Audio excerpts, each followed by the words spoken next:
I never imagined that one single moment could alter the course of my life forever. My name is Sarah Coleman, and I have spent over a decade working as an emergency room nurse. My life was built on science, logic, and what could be measured and proven. But on April 3, 2023, everything I thought I knew was shattered in an instant. That morning started like any other. I had trouble sleeping after my son's soccer game the night before. My mind raced with 1,000 little concerns. To clear my head, I decided to take a jog through my quiet neighborhood. The streets were empty, wrapped in the stillness of the early dawn. The air was crisp, a light fog clung to the ground, and for a moment I felt at peace. I remember glancing at my watch, 5:12 a.m. Then nothing. I don't remember the impact itself. Later, I would learn that a distracted driver, someone glancing down at their phone, had hit me as I crossed the street. One moment I was there and the next, I was gone. But instead of slipping into darkness, I found myself in a place more real than anything I had ever known. The first thing I noticed was the light. It wasn't like any light I had seen before, brilliant, pure, and alive. It didn't just illuminate my surroundings, it filled me, wrapped around me like a warm embrace. And with it came the most profound peace, an absence of fear, pain, or worry. Every burden I had carried my entire life simply disappeared. It felt like I had finally come home. I looked around in wonder. Colors beyond anything on earth surrounded me, vivid, radiant hues that pulsed with energy. The air itself seemed to hum with music, not from any particular direction but from everywhere at once. It wasn't just sound, it was as if love and joy had been transformed into a melody. Then I saw him, my father. He had passed away when I was a teenager, but there he was, standing before me, looking vibrant and full of life. He was in his prime, his eyes shining with a light I had never seen before. I recognized him instantly, his smile, his presence. It was him, yet there was something heavenly about him, something pure beyond words. "Sarah," he said, his voice filled with warmth, "you don't need to be afraid. He is waiting for you." Before I could speak, he reached out and touched my hand. Instantly, I felt a connection so deep it was as if every question I had ever wanted to ask him was answered in a single moment. There was no need for words, it was all understood. "There's something you need to see," he said. And suddenly the light around me grew brighter, more focused. And then I saw him, Jesus. I struggled to find words to describe him. He wasn't just an image or a figure from a painting. His presence was overwhelming, both human and divine, radiating love and power unlike anything I had ever felt. His eyes, they held eternity within them. Compassion, wisdom, and a love so deep, it seemed to see straight into my soul. Not just who I was, but who I had been and who I was meant to be. I fell to my knees, not out of fear, but because being in his presence was humbling beyond anything I had ever known. He reached out and placed a hand on my shoulder. "Sarah," he said, his voice gentle yet filled with authority. "There is something you must see. Something my people need to know before I return." And then he showed me. The moment Jesus spoke, everything around me shifted. The radiant light that had embraced me became even more vivid, pulsating with a warmth beyond description. Then, suddenly, images began to form before me, visions so powerful they felt more real than anything I had ever known. The first vision was one of the world, but it was not as I had left it. I saw people consumed by distractions, their faces illuminated by the glow of screens. Families sat together yet were disconnected, each person absorbed in their own digital world. Even believers, those who once held their faith so dearly, were losing sight of what truly mattered. Jesus turned to me, his eyes filled with both sorrow and urgency. "This is the great distraction," he said. "The enemy uses it to pull their hearts away from me, to keep them busy with the temporary so they forget the eternal. Tell them to wake up." As soon as he spoke, the vision changed. I saw crowds gathered in awe of something magnificent. Beings of incredible beauty and charisma stood before them, speaking of unity, peace, and enlightenment. Their words were mesmerizing, their presence almost divine. But as I looked closer, I felt a deep unease. Their messages were laced with deception, mingling truth with falsehood. "This is the great deception," Jesus said, his voice firm. "They will come, promising light, wisdom, and peace, but their words will lead many astray. Even those who once walked with me will falter. Tell them to stay rooted in my word." I could barely process what I was seeing before the vision shifted once again. This time I saw something breathtaking, a wave of light spreading across the earth. People were falling to their knees in prayer, lifting their voices in worship. Families were coming together, churches were overflowing, and miracles were taking place everywhere. Healing, deliverance, and redemption poured out like a mighty flood. But even in the midst of this great revival, I saw persecution. Believers were mocked, rejected, and even harmed for their faith. This is the Great Awakening, Jesus said, his voice filled with both hope and warning. My spirit will move across the earth, but the cost of following me will be great. Tell them to stand firm, for the reward is eternal. Then the vision darkened and I felt my heart tremble. The sky split open, and a brilliance beyond imagination poured forth. Jesus himself appeared in the heavens, surrounded by countless angels. The entire world froze, some in awe, others in terror. Every knee bowed, every tongue confessed the truth they had once ignored. Jesus is Lord. It was the most glorious and terrifying moment I had ever seen. This is the great return, Jesus said, his voice resonating with absolute authority. I am coming soon. Tell them to be ready, for no one knows the day or the hour. As the visions faded, I found myself still kneeling before him, overwhelmed by everything he had revealed. My heart pounded, not with fear, but with an urgency I had never felt before. Jesus looked at me with infinite love, yet a deep seriousness remained in his gaze. Sarah, he said, you must share what you have seen. The time is short. Many will doubt, many will mock, but those who have ears to hear will understand and prepare. He placed his hand over my heart, and at that moment, I felt a surge of love so powerful that tears streamed down my face. You are not alone, he said. My spirit will guide you. Trust in me. Then, in an instant, the brilliance began to fade and I felt myself being pulled away back into my body. Capítulo 2. La Visión de la Verdad. El momento en que Jesús habló, todo mi alrededor cambió. La luz radiante que me envolvía se hizo aún más intensa, pulsando con un calor indescriptible. De repente, imágenes comenzaron a formarse ante mí, visions tan poderosas que parecían más reales que cualquier cosa que hubiera conocido. La primera visión era del mundo, pero no como lo había dejado. Vi a la gente consumida por distractions, sus rostros iluminados por el resplandor de las pantallas. Familias sentadas juntas pero desconectadas, cada persona absorbida en su propio mundo digital. Incluso creyentes, aquellos que una vez tenían su fe firmemente arraigada, estaban perdiendo de vista lo que realmente importaba. Jesús se volvió hacia mí, con los ojos llenos de tristeza y urgencia. Esta es la gran distracción, dijo. El enemigo la usa para aislar sus corazones de mí, para mantenerlos ocupados con lo temporal y que olvidan lo eterno. Dials que despiertan. Apenas habló la visión cambió. Vi multitudes reunidas, maravilladas ante algo magnífico. Series de increíble belleza y carisma estaban ante ellos, hablando de unidad, paz y iluminación. Sus palabras eran hipnóticas, su presencia casi divina. Pero al mirar más de cerca, sentí una profunda inquietud.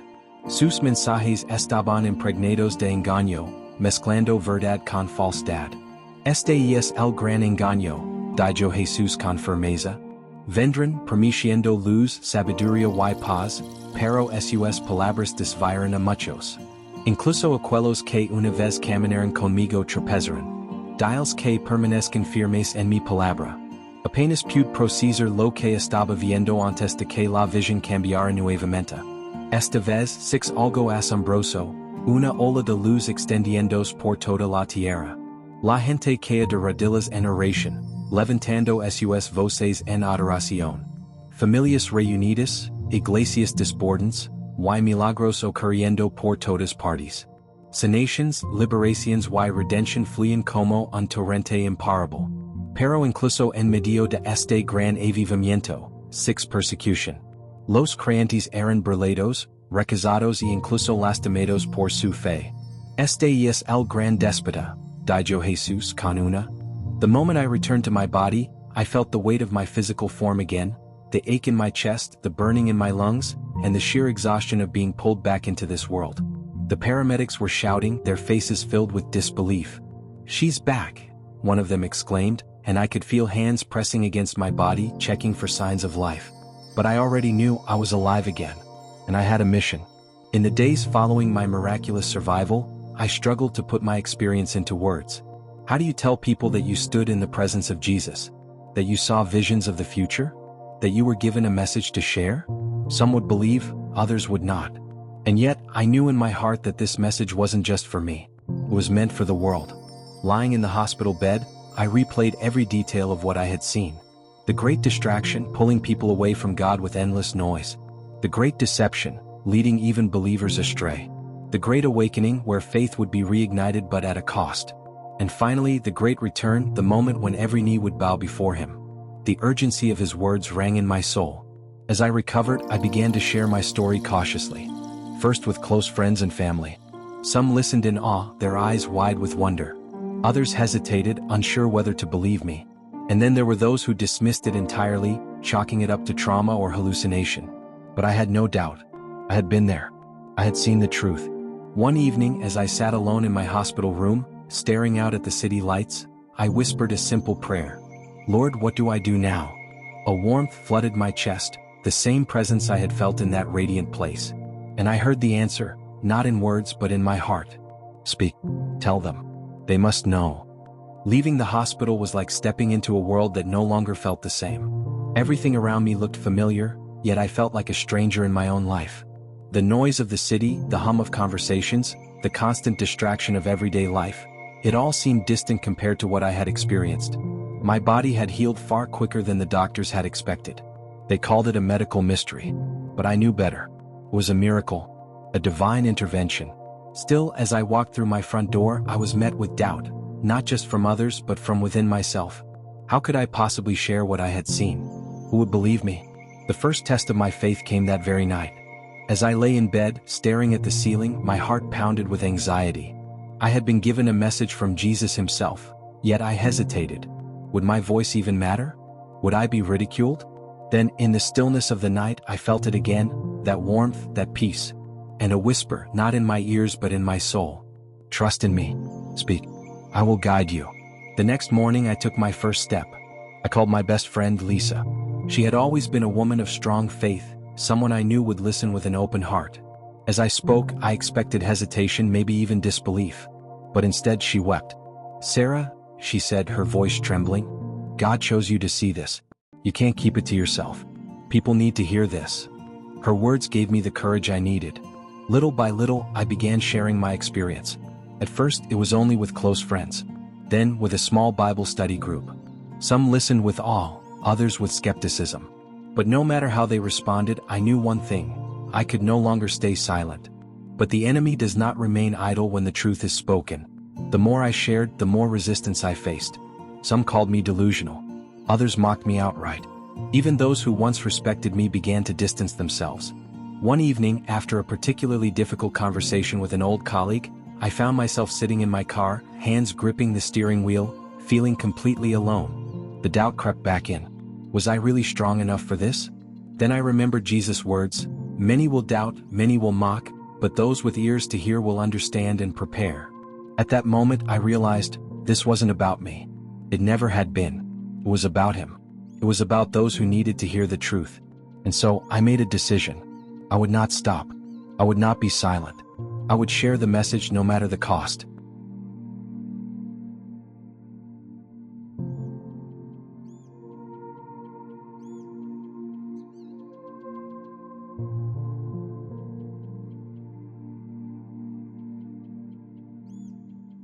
As I continued sharing my experience, the opposition grew stronger. For every heart that was moved, there were voices that sought to silence me. People I had known for years, colleagues, acquaintances, even some friends, began to distance themselves. Some called me delusional. Others dismissed my story as nothing more than a near-death hallucination. The world, it seemed, was not ready to listen. But I could not stop. The more I spoke, the more I saw that the message was reaching the right people. Strangers would reach out to me, tears in their eyes, telling me that something in my words had stirred their spirit.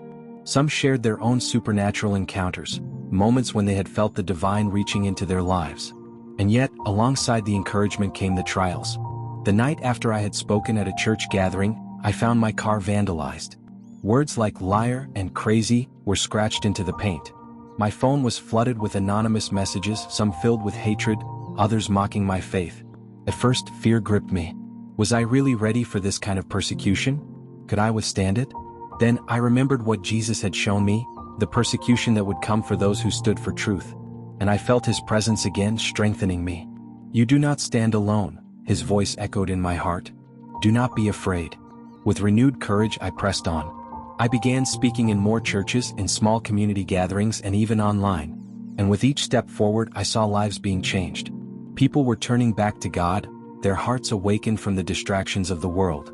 Families began praying together again. Strangers sent messages of gratitude, telling me how they had found their faith renewed. But the enemy does not relent. One evening, as I was preparing for a speaking event, I received a call. It was an old friend, someone I deeply trusted. "Sarah," he said, his voice heavy, "I need to warn you. There are people trying to discredit you. They're saying you're spreading fear, that you're manipulating people.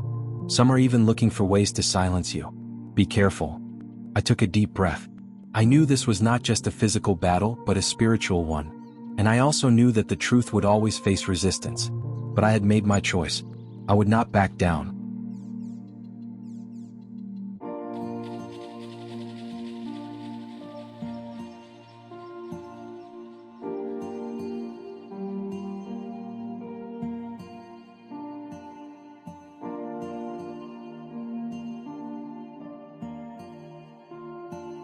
The more I shared my message, the stronger the opposition became.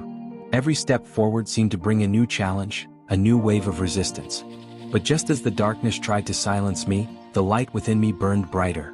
One night, after speaking at a small church gathering, I returned home exhausted. As I sat on my bed reflecting on the day, my phone buzzed. Another message. I hesitated before looking at it, bracing myself for more criticism. But as I read the words, my breath caught in my throat.